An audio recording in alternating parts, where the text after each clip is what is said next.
How's it going, people? Welcome back to the channel and welcome to another video. Today we're going to be talking about hot hatchbacks, and specifically I'm doing another tier list. I haven't done one of these in like over a year at this point, so I thought I would bring it back and do about one of my favourite topics and probably one of your favourite topics too, hot hatchbacks. Yes, here we are. So, as you know, most of the videos that I do are on cars that are, well, I do factual videos on cars, and this video is not a factual video on cars. This is all about my opinion, and before we even get into it, I'm going to find this very difficult because I started this channel based on the idea that I pretty much like every single car. Like, literally, I like cars generally. Like, cars for me, I can find something good in every single car. I'm going to try and, like, do my best to get each of these almost 50 cars into one of these 5 categories, from blazing down to freezing. And yeah, you guys can let me know in the comments what your thoughts are on my opinions, your thoughts are on these cars, where you would place these cars as well in this process. So yeah,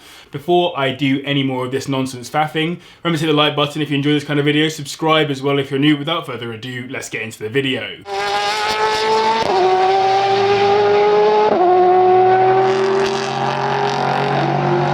So let's kick this right off then with the 306 GTI. Now, as I said, it's all about opinion, and like for me, cars that really get me going are ones that have some kind of rallying pedigree, and the 306 GTI has exactly that, and I really like it as a car. So for that reason, I'm going to put it into hot for now. I might have to move it again later, but for now I'm going to put it into hot, and yeah, it can sit right there. Let's talk about the A45 AMG next. Another car that I think is really cool, and actually was, I think, the most power out of a 2-litre inline-4 turbocharged engine ever until the A45S came out. So this is a proper beast of a machine, and yeah, I think it'd be rude to put it anywhere other than hot. I would probably have one. I have heard problems about them in slow traffic being difficult because the flag paddles, like the gearbox isn't very good apparently, but it's still worthy of hot. Let's talk about the 695. So the 695 Abarth. Now,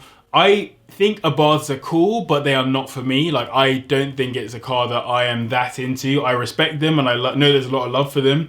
They're just not my thing. So, but because I do respect them, like the 695 is the fastest version of the Abarth, like 500 Abarth, etc. So I'm gonna place it into warm for now. Yeah, probably worthy of going there. And to show you how messed up this video is actually going to be, the Brera Pro Drive is the next car. Again, a beautiful car. Brera is one of the most beautifully designed hatchbacks out there. I think it looks so good. The rear window always gets me, but it was too heavy and too slow for what it should have been. It is not a hot hatch. It is at max a warm hatch. And I'm going to put it into cold for not doing what I want it to do. I want it to be a fast car, and instead it's not really that. Next up, we have the Astra VXR, another very cool car. And I've got some really like core memories of this car as well. Like the Astra VXR, I can remember bombing it down the North Circular Road when I was a kid. Sounded amazing for an inline 4 as well, like unbelievable.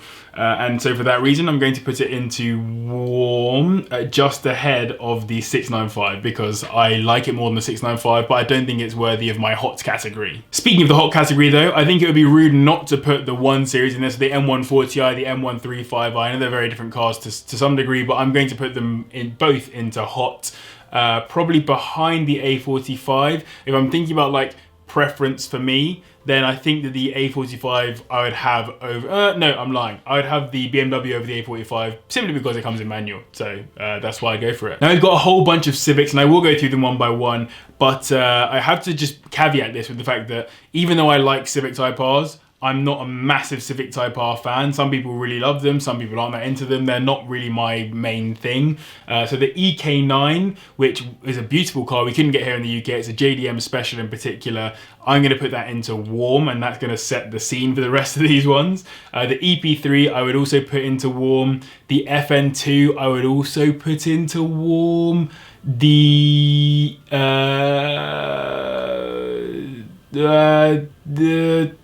it's not the FN2, is it? Damn it, it's the FK2. My bad. FK2, I'm putting into warm. The FN2, which is right here, I'm going to put into freezing, because the FN2 is a dead car, in my opinion. And I've had a lot of experience in one as well. A friend of mine actually has one.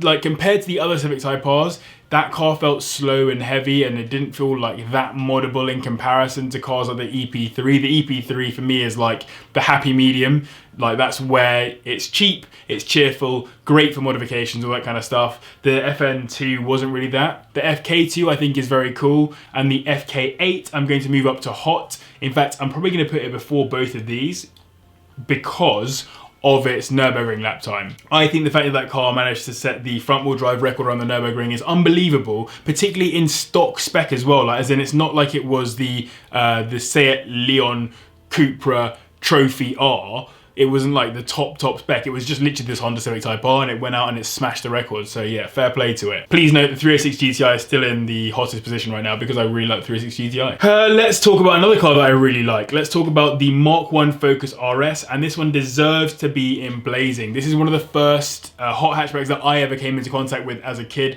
I just remember one being parked outside my primary school and being like, that's it for me. Like, that is what I want. And still today, I still want one. Obviously, as I said, big rally fan, Colin McRae in a Ford Focus, bombing around rally stages around the world.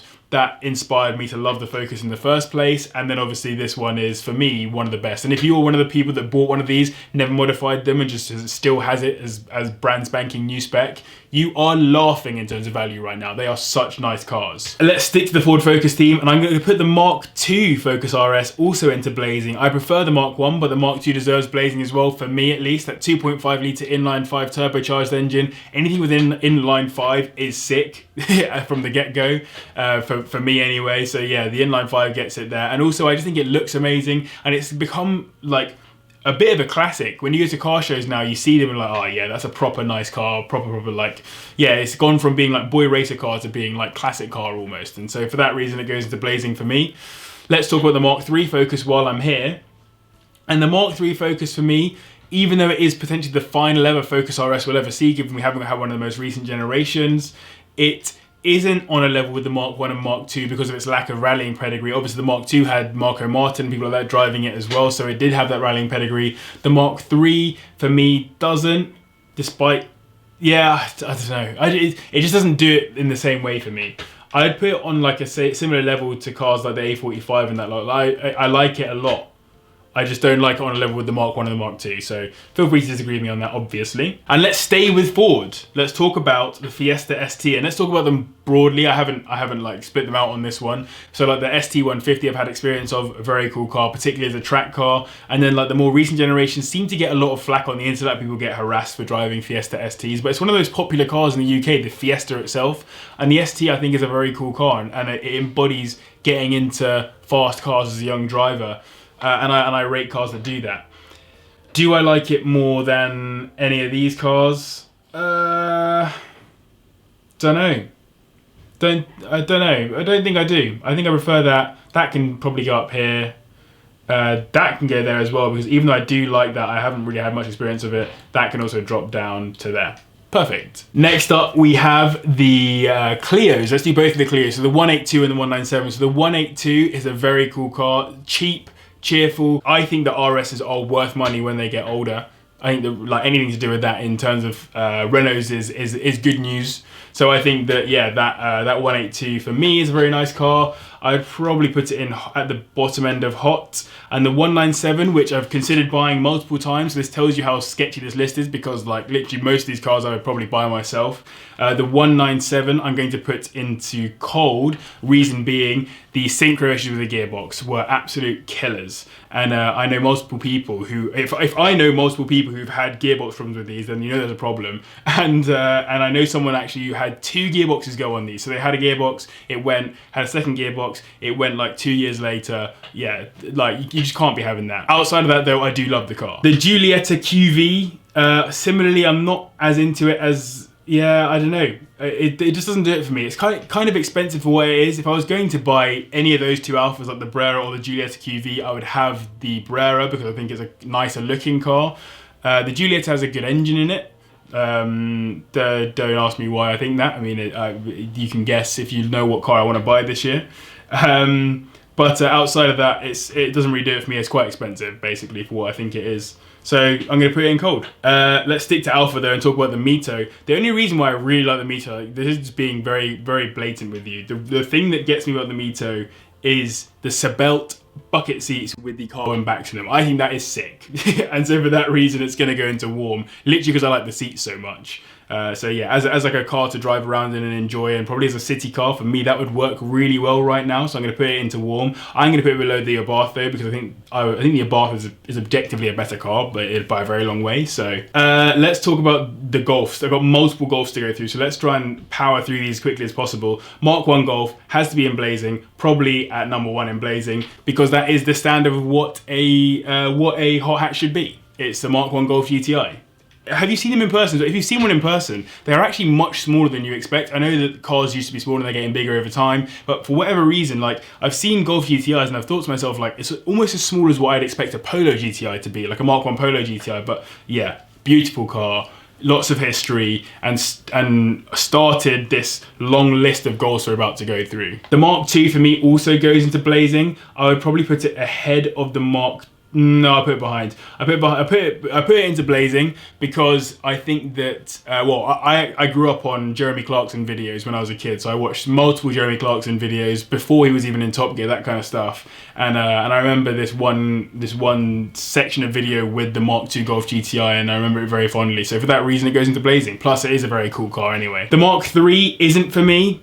I think that the 6N2 Polo, so like the equivalent generation Polo, is a much better looking car, particularly obviously in the GTI spec. I don't think that it looks that good as a Mark III in the Golf, so I'm going to put it in cold, which is probably heresy to some people. And then in freezing goes the Mark IV. Outside of the limited edition Mark IV Golf GTI, not a particularly nice generation of Golf GTI in my opinion, so it's going to go into freezing instead, sadly. The Mark V Golf GTI though, I do really like, and I would actually actively buy one, and I've been thinking about getting one actually as my daily. So if you think the Mark V Golf GTI would be a good idea as a daily driver, then let me know. I'm thinking about maybe replacing the Polo with a Mark V Golf GTI, not getting rid of the Polo, but just like changing this out so that this becomes my daily. I'm going to put it under the, well for me, it would go there. The Mark VI Golf GTI though wasn't really my cup of tea. Like I don't know, it's okay.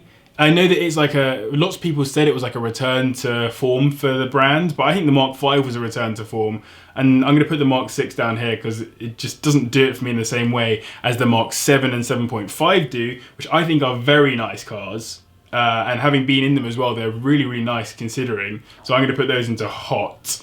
And then the Mark 8 is also very cool. I haven't seen one in person yet, but having seen all the pictures and whatever, like they are stunning, and I really like the front grills on them, so hopefully they're really nice. I'll put it below the Mark 7 only because I've actually had experience with the Mark 7. I haven't had experience with the Mark 8, so it'd be unfair for me to put it ahead. Let's talk about other Golfs. So let's talk about the Golf R set. So the Mark 4 Golf R32 is a blazing. It's probably there for me.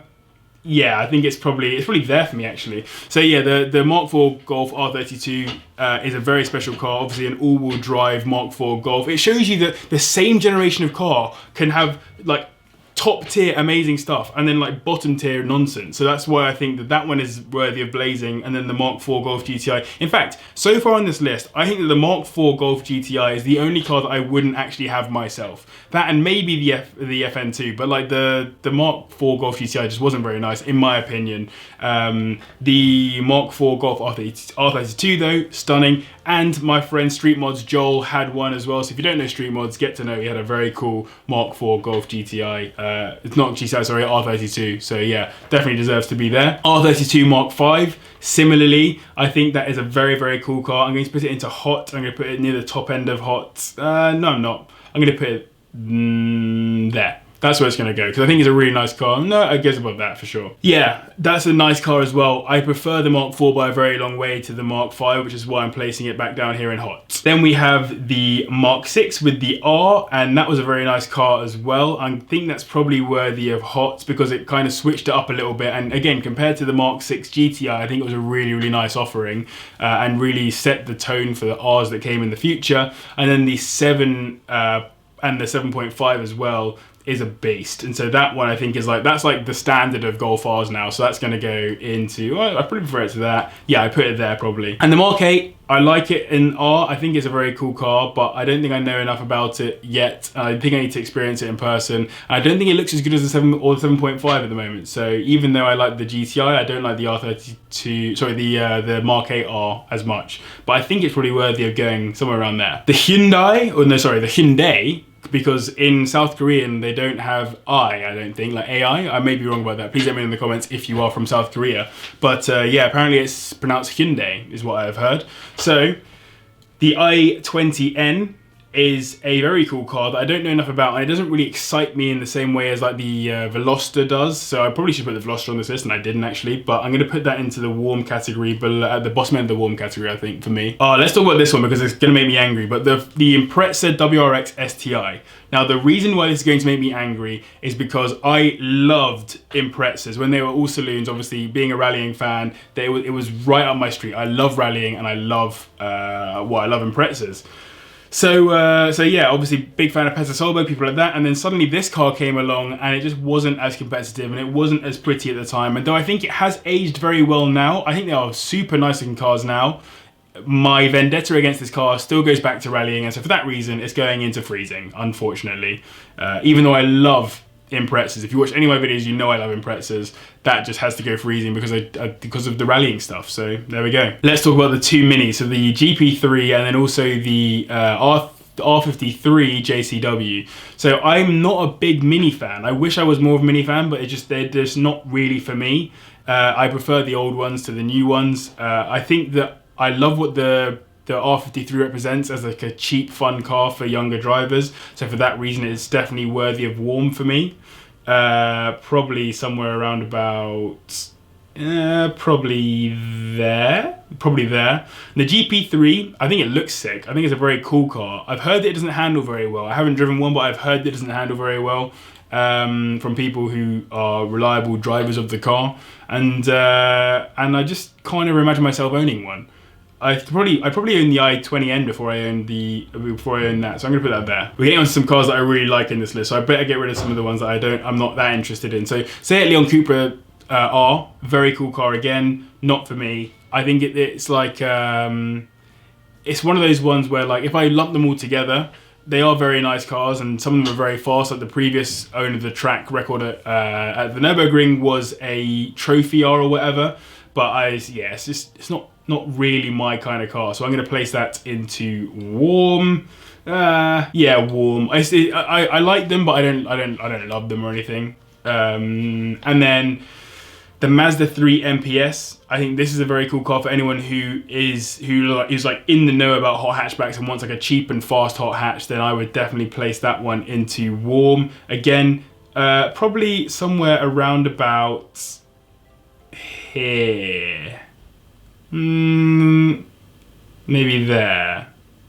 Yeah, that's fine. But yeah, that is a very cool car, and like the 2.3 litre turbocharged engine I think it has in it. Like it's a good little car. The interior is a little bit there's not much to the interior. It could be nicer, but I think all in, pretty good car. The Fabia VRS has to go into blazing for me because number one, I had a Fabia as my first car, not a VRS, but it was still a Fabia, and so for that reason I have to put it into blazing. It would be rude not to. And number two, like the 1.9 litre TDI engine in there, the PD130, is such a mad engine. You can tune them up to being way more. You can just like map them to being way more powerful, loads of torque, and as a car that young people can afford as well, or many young people can afford. What a sick offering. Like it's slept on by way too many people. And so we move on to the Renault Megane RS. And when I say the RS, we're talking about all of them, like across all the different generations. So from the 225 all the way through to the most recent generation. If you go to the Nürburgring, everyone drives Megane RSs. I don't know why. Just like when I went to the Nürburgring, everyone was in one of these. And I literally can't tell you why. But yeah, I'm going to put that into hot, bottom end of hot, because I do think that they are proper hot hatchbacks. They are fast, they are fun, and the 225 is very cool, except for the fact that I don't really like its handbrake. Its handbrake kind of looks like something out of a jet plane, if that makes any sense. I don't know, it's not for me. And so we move on to the, let's talk about the Nissan Pulsar GTI-R. So the GTI-R, this is a car that is so massively slept on in the UK, I reckon, because you've got like the Nissan Skyline, the Skyline GTR, you've got the Nissan GTR, cars like that people know and love. The Pulsar is effectively the, in my head at least, this is how I think of it. I think of it as like the hatchback equivalent. And yeah, you rarely see them in the UK. If you own one of those, you are on smoke. Like you've got a mad car. You take that to any kind of car show and people who know will know. So I'm going to move that into hot. I'm going to put it around about the same area as a 306 GTI. Basically, only got 7 cars to go. Let's talk about the Suzuki Swift Sport, which I'm going to place into warm because I've driven them and they are nice cars. No, it's got to go below that. That can go above those also, by the way. I can probably go somewhere around here. No, probably there. Yeah, probably like there-ish. So yeah, but yeah, the Suzuki Swift Sport, it's not my... It's a really nice car. Really, really like it. I think as a first car as well for young drivers, very cool. It's not worthy of dropping down to cold because it is a nice car. I particularly like the first gen actually because the first gen is just like so malleable, you can do whatever you want to it. So that's cool. Renault 5 Turbo 2. Now, you know where I'm going to put that if you know me at all, and that's going to be into blazing. I'm going to place it here. I'm going to place it just behind the Golf GTI, and that's because my dad obviously drives the Renault 5 Maxi Turbo. I've seen so many of these in my lifetime, and every time I see them, I'm still in awe. It's one of my favorite cars in the world. Like, I think I prefer it to the Golf GTI, but the Golf GTI is like the godfather of all of these kinds of cars. So for that reason, I'm going to put it just behind for now. But inside, I feel like it's number 1. And staying on the same track as that, knowing about like rally cars and like rally cars in the Group B era, we have the 205 GTI or the T16. Either way, like the T16 and GTI are very different cars, but I've lumped them together for the sake of this video. The T16 is just like hen's teeth. Try getting one. It's like nah, impossible. The GTI is the opposite. You can get plenty of GTIs, and it's like the everyman's hot hatchback. But I think it also, alongside the Golf GTI, helped to define the hot hatchback category. And lots of the cars that we see here today were direct results of cars like the Golf GTI and the Peugeot 205. So for that reason, it is going probably there. It's probably worthy. Those are probably like my top 3. They are like the undisputed hot hatchback cars that just, yeah, perfect. Only 4 left. Let's talk about another one that I absolutely just adore, which is the Clio V6. So this came in 2 phases, phase 1 and phase 2. Phase 1 was known for spinning all the time, and the phase 2 was known for being like dealing with some of those key issues, looking a little bit beefier, a little bit nicer. Either way, they are both stunning, and I would love to own one. Sadly, the prices on them are just through the roof. It's nigh on impossible to get a hold of one. So I'm going to place it here.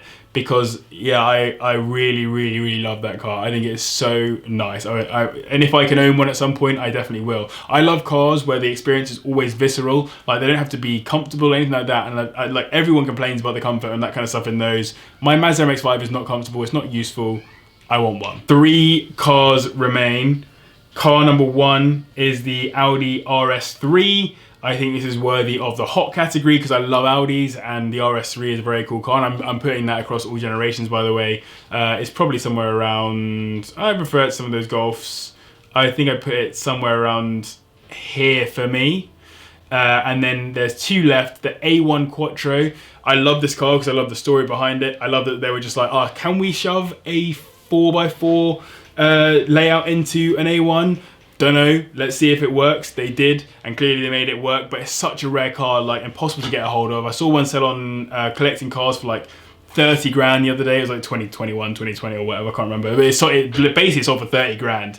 And yeah, getting one in the UK is very difficult. So I'm gonna place that into blazing. I'm gonna put it here, I think. And then the final one, which I think is probably also worthy of blazing, is the Yaris, or the GR Yaris, sorry. So the Toyota GR Yaris. Now, as you know, I love homologation cars, I love rally cars, I'm into all of this kind of stuff, and I think that the Yaris GR is our modern day car that fits that homologation bill. Having seen a whole bunch of them in person and had a proper good look around them, they are sick. And even if they are overproduced or whatever, doesn't matter. I think that everyone should be given the opportunity to drive nice cars, and this is a nice car that I think, like, the price point is relatively high, but I've seen some good deals on them in terms of like finance deals and stuff.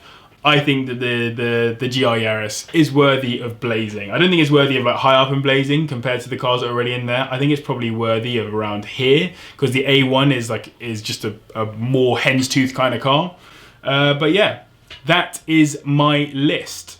Hopefully you have some kind of agreements or disagreements with this list. I'm not going to mess around with it. I'm just going to go with my initial gut feeling on these.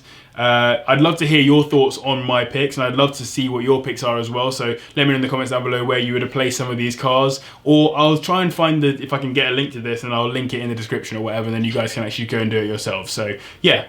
Let me know your thoughts, basically. But if you enjoyed this video, do hit the like button and subscribe as well if you're new. Let's keep the comments nice and friendly, because it's just my opinion. It's not that deep. I'm not someone whose opinion you need to trust too much. It's just how I feel about these cars. So yeah, I'll respect your opinion, you respect mine, nice and easy. But yeah, massive thanks to the patrons always for their support, and to you guys as well for watching. I'll see you in the next one. Listen.